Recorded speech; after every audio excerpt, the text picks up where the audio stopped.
Mapagpalang araw po sa inyong lahat. Ngayon po ay araw ng Lunes, ika-24 ng Agosto. Pakinggan po natin ngayon ang mabuting balita ng Panginoon. Pagbasa mula sa aklat ng pahayag. Wika ng anghel sa akin, halika at ipakikita ko sa iyo ang babaeng makakaisang dibdib ng kordero. Nilukuban ako ng espiritu at inihatid ako ng anghel sa ibabaw ng isang napakataas na bundok. Ipinakita niya sa akin ang Jerusalem, ang banal ng lungsod, na bumababa mula sa langit buhat sa Diyos. Nagliliwanag ito dahil sa kaningningan ng Diyos, kumikislap na gaya ng ihayas na haspeng sinlinaw ng kristal.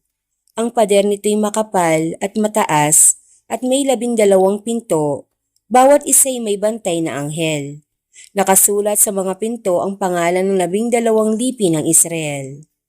3 ang pinto ng bawat panig, 3 sa silangan, 3 sa timog, 3 sa hilaga, at 3 sa kanluran. Ang pader ng lungsod ay may 12 saligang bato at nakasulat dito ang pangalan ng 12 apostol ng Kordero. Ang Salita ng Diyos. Salamat sa Diyos. Salmong tugunan, talastas ng mga tao, dakilang paghahari mo. Magpupuring lahat sa iyo, O Panginoon, ang iyong nilalang. Lahat mong nilikha ay pupurihin ka't pasasalamatan. Babanggitin nilang tunay na dakila ang iyong kaharian at ibabalitang tunay kang dakila't makapangyarihan. Talastas ng mga tao, dakilang paghahari mo. Dakila mong gaway upang matalastas ng lahat ng tao. Mababatid nila ang kadakilaan ng paghahari mo. Ang paghahari mo ay sadyang walang hanggan, hindi magbabago. Talastas ng mga tao, dakilang paghahari mo. Matuwid ang Diyos sa lahat ng bagay niyang ginagawa. Kahit anong gawin ay kalakip doon ang habag at awa. Siya'y nakikinig at handang tumulong sa lahat ng tao. Sa sinumang taong pagtawag sa Kanya'y tapat at totoo.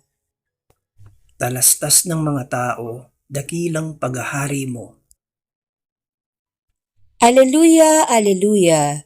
Guro, anak na butihin ng Diyos ang mga masintahin, ika'y hari ng Israel. Aleluya, aleluya! Ang mabuting balita ng Panginoon ayon kay San Juan. Noong panahong iyon, hinanap ni Felipe si Natanael at sinabi rito, natagpuan namin si Jesus na taga Nazaret, ang anak ni Jose. Siya ang tinutukoy ni Moises sa kanyang sinulat sa kautusan at gayon din ng mga propeta. May magmumula bang mabuti sa Nazaret? Tanong ni Natanael. Sumagot si Felipe, halika't tingnan mo. Nang malapit na si Natanael ay sinabi ni Jesus, masdanin niyo ang isang tunay na Israelita, siya'y hindi magdaraya. Tinanong siya ni Natanael, paano ninyo ako nakilala? Sumagot si Jesus, bago ka patawagin ni Felipe, nakita na kita nang ikaw ay nasa ilalim ng puno ng igos. Rabay, kayo po ang anak ng Diyos, kayo ang hari ng Israel. Wika ni Natanael. Sinabi ni Jesus, nanampalataya ka ba dahil sa sinabi ko sa iyong nakita kita sa ilalim ng puno ng igos? Makakikita ng mga bagay na higit kaysa rito. At sinabi niya sa lahat, tandaan ninyo, makikita ninyong bukas ang langit at ang mga anghel ng Diyos ay manhik manawag sa kinaroroonan ng anak ng tao. Ang mabuting balita ng Panginoon. Pinupuri ka namin, Panginoong Hesukristo.